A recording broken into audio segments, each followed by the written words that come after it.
Fala, Marco, tudo bem? Estamos no nosso quinto vídeo da série de vacinologia e hoje a gente vai falar de BCG. BCG, a gente está falando da nova arma contra a tuberculose. Inclusive, o BCG atualmente a gente está resgatando, inclusive, no Covid. Está tendo aqui uma chamada para ensaio clínico para ver se quem faz reforço de BCG tem uma proteção maior contra o Covid, mas o objetivo hoje não é falar de BCG em outras doenças, é relembrar dos aspectos históricos do desenvolvimento do BCG. Vamos lá? Vamos lá. E como é que começa tudo isso, Mar? Começa com Robert Koch. Nós já encontramos com o Koch em outro vídeo, quando nós falamos sobre o Pasteur. Então, Koch e Pasteur foram quase que contemporâneos, Koch um pouco mais novo, boa parte da vida produtiva deles foi superposta, porque o Pasteur, como nós vimos no vídeo anterior, ele produziu mais nos últimos 20 anos de vida, e o Koch, que vinha da Prússia, né, da atual Alemanha, tinha um perfil mais jovem, mais empreendedor, e eles tiveram, durante toda a sua vida profissional, uma rivalidade produtiva, Fábio, que fez com que, na verdade, os dois crescessem, eles trabalharam em áreas comuns, os dois trabalharam com antrais. Koch se interessou, quando ele veio para Berlim, ele nasceu em Baden-Baden, que é uma cidade ao sul da Alemanha, muito bonita, turística, com banhos termais e tal, e quando ele se formou como médico, ele era médico mesmo, diferente de Pasteur, se mudou para Berlim, ele começou a se interessar pela tuberculose. Fez a primeira cultura do bacilo da tuberculose na história, foi feita pelo Koch. Só que aí ele era ligado ao governo, né? Trabalhava na capital, foi chamado para trabalhar com cólera. E ele fez a identificação do Vibrio cholerae, do agente da cólera. Com isso, ele foi para a África e foi no Egito essa identificação. Depois ele foi para a Índia, ficou vários anos fora trabalhando com cólera, e aí depois ele retornou. Quando ele retornou, ele voltou a se interessar pela tuberculose.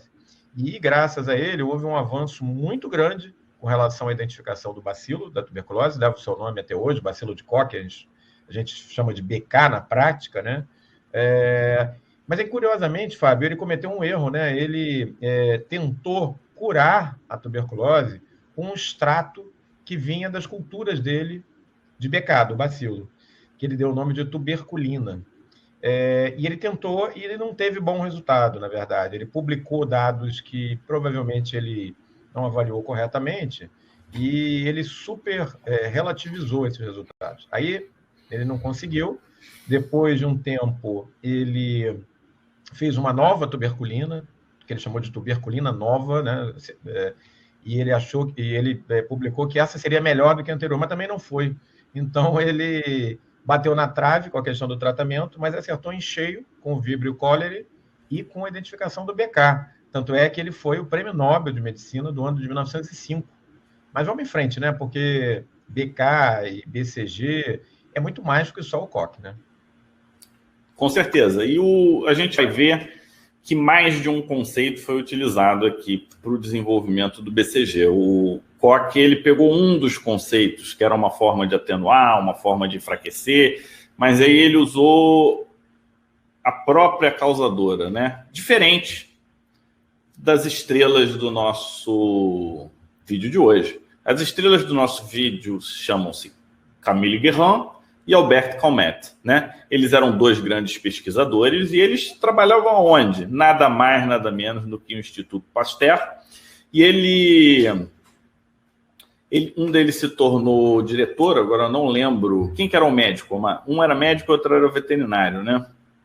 Você lembra quem era quem? Não lembro. Também não vou lembrar, aí é muita coisa. O médico ele se tornou diretor e o veterinário ele se tornou chefe do laboratório. Eles começaram uma parceria para o desenvolvimento do BCG em 1894. E esses estudos começaram mais forte a partir de 1900. Quando? Quando eles vão atrás da micobactéria bovina e eles começam a estruturar uma produção de uma variante atenuada.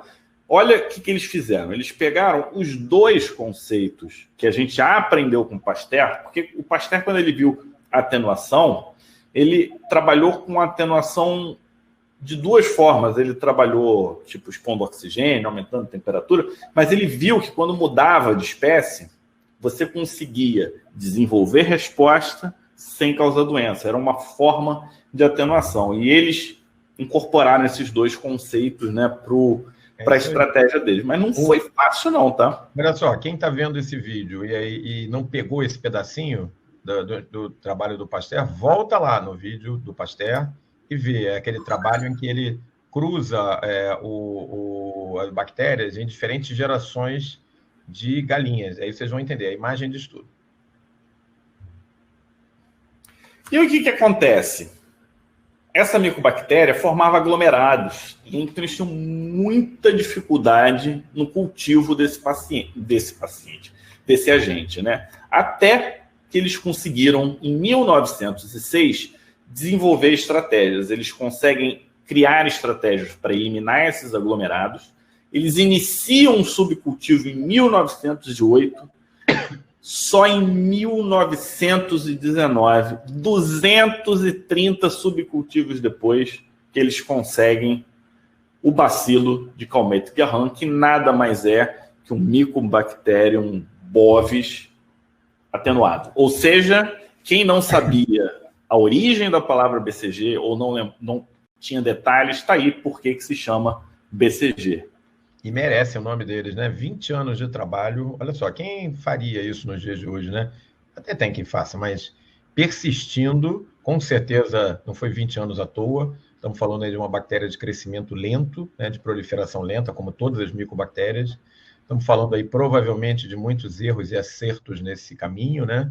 Você vê o início de subcultivo em 1908 e levou 11 anos para os 230 subcultivos. Se vocês fizerem a conta aí, vocês vão ver que foi praticamente um por mês, né? Mais ou menos nesse ritmo. Então, assim, muito trabalho, muitas correções de curso de boa qualidade. É assim que é feita a ciência, Fábio.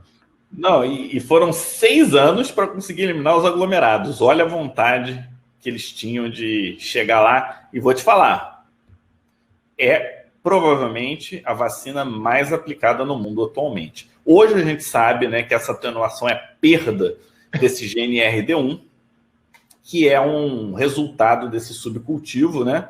E aí mostra, você está vendo ali no gráfico, que é de 1908 a 1921, essas imprecisões históricas, a gente não tem como trazer detalhes históricos, porque a gente não leu os documentos, mas fica nessa faixa de tempo aí, né?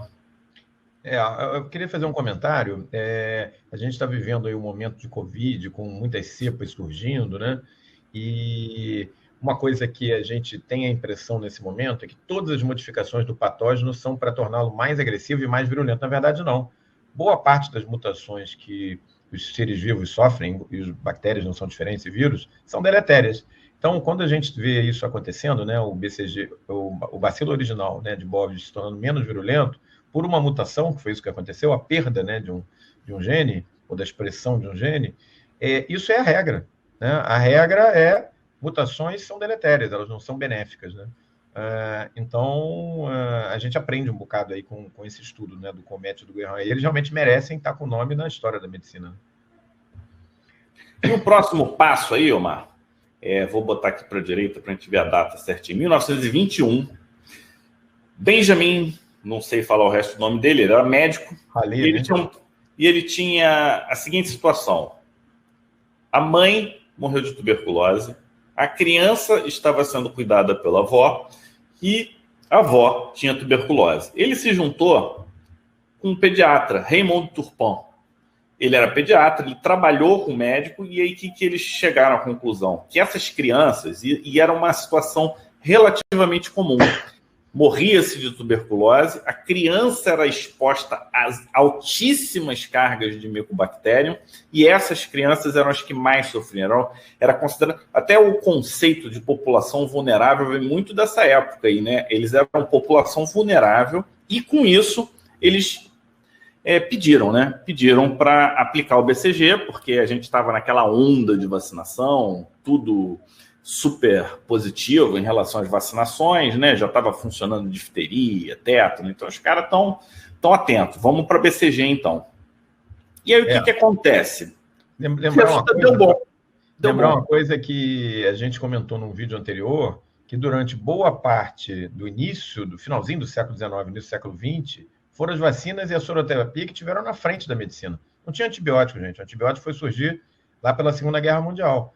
E aí houve uma mudança, né, de rumo, né? Quando os antibióticos chegaram, eles mudaram, e a imunoterapia ela perdeu um pouquinho de força, com exceção das vacinas, que continuaram fortes, mas a soroterapia diminuiu. Hoje a gente vive, Fábio, uma situação inversa, porque, por exemplo, em antibióticos, se você notar, não se produz nenhuma classe nova de antibióticos há 20 anos. O que tem são modificações das anteriores. Muita gente hoje advoga que talvez o melhor caminho para controlar a infecção bacteriana seja imunoterapia, voltar com soro, voltar com imunobiológico, né? E para vírus, nunca deixou de ser essa a realidade, porque foram poucos os antivirais desenvolvidos, né?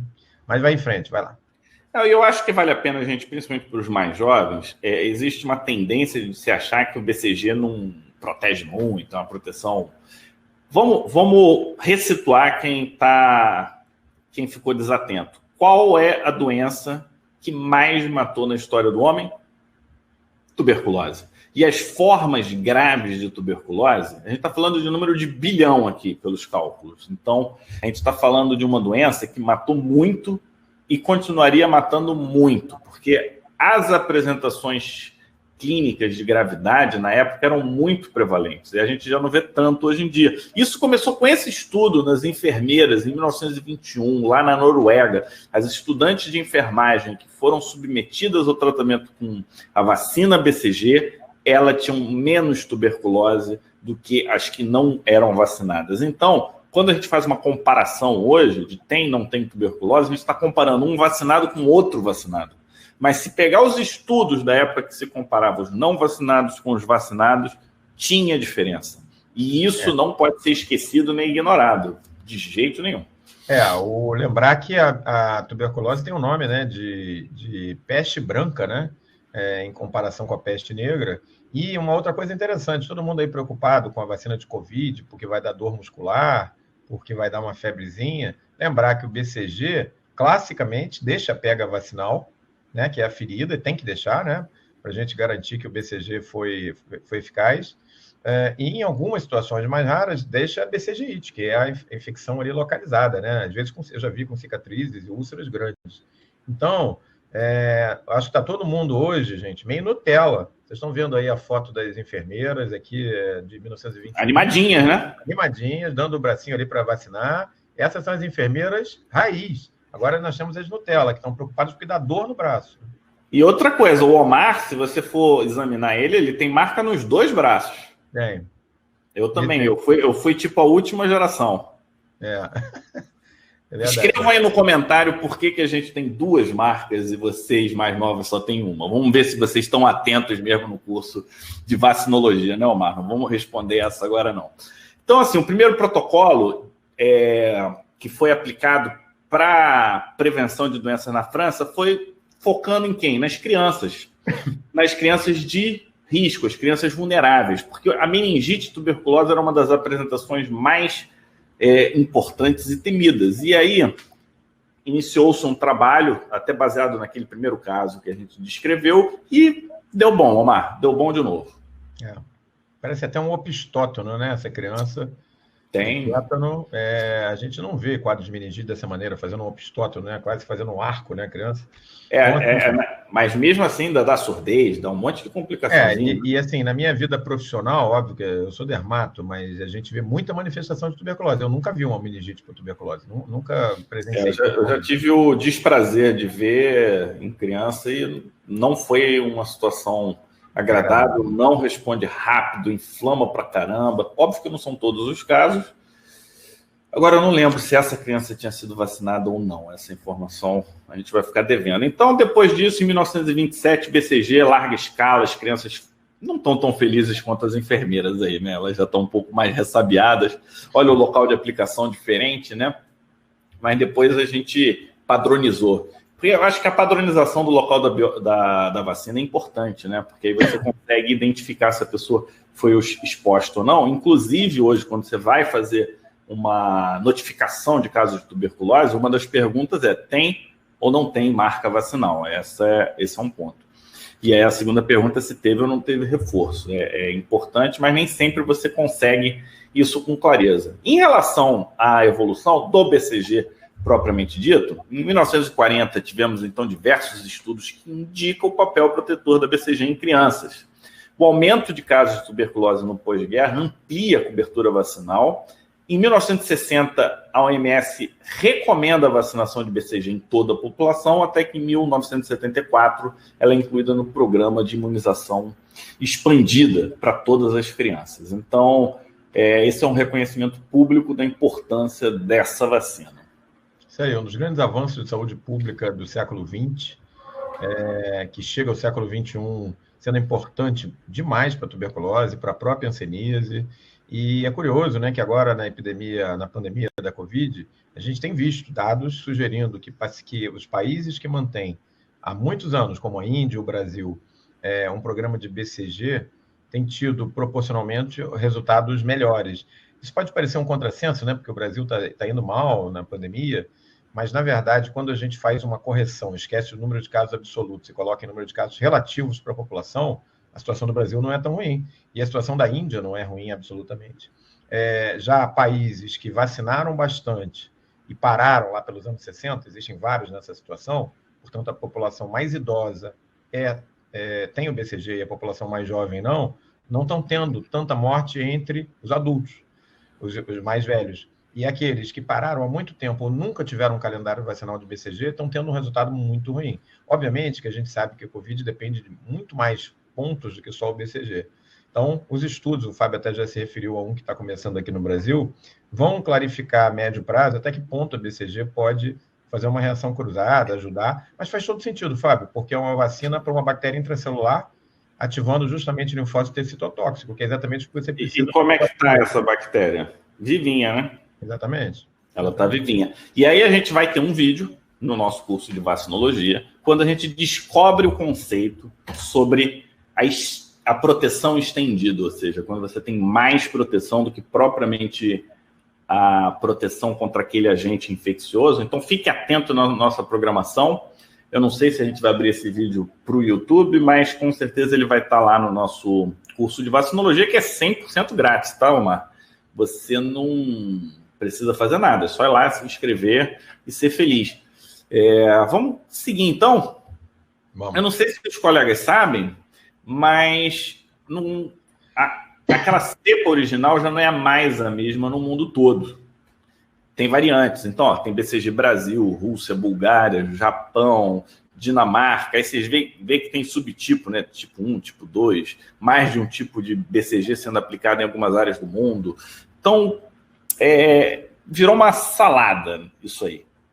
Isso dificulta muito a análise de estudos, né? Porque aí fala-se BCG, você acha que é uma coisa só, e de repente você faz o outro trabalho e a coisa não funciona do mesmo jeito, e fala, não, BCG lá funciona, mas... Não, mas quem está acompanhando a gente aqui, Omar, não fala mais só BCG. Fala de qual BCG a gente está falando. A gente fala de qual deleção está associada a esse BCG. Fala de qual é a origem desse BCG, porque tem BCG que vem do Bovis, mas tem BCG que vem do próprio bacilo da tuberculose, né, do Mycobacterium tuberculosis. Então, esse conceito expandido ele precisa ser incorporado pelo médico atual, pelo médico moderno, por mim, por você. E a gente tem que estar atento, né? Porque eu não recebi nenhuma carta lá em casa avisando que tinham vários tipos de BCG. Então, a gente tem que estar atento e pesquisando. E um dos papéis nossos no Pele Digital é esse, e aí eu quero... Hoje foi rapidinho, né? A gente teve um vídeo mais rápido e queria finalizar dando gostinho da próxima aula, que são sobre os sais de alumínio, a nova potência das vacinas. A gente está falando aqui de adjuvantes. Inclusive, a gente recebe perguntas do alumínio na vacina, esses metais no nosso corpo. Vamos assistir o próximo vídeo, que talvez vocês fiquem mais tranquilos para a vacinação a partir de então. Palavras finais, Omar? É isso aí. Quem quer se atualizar, o lugar você já achou. É aqui na internet com o Pele Digital, porque a gente veste a pele do futuro. Isso aí. Eu nunca fiz isso não, mas quem quiser se inscrever no canal, ajuda a gente. Um grande abraço.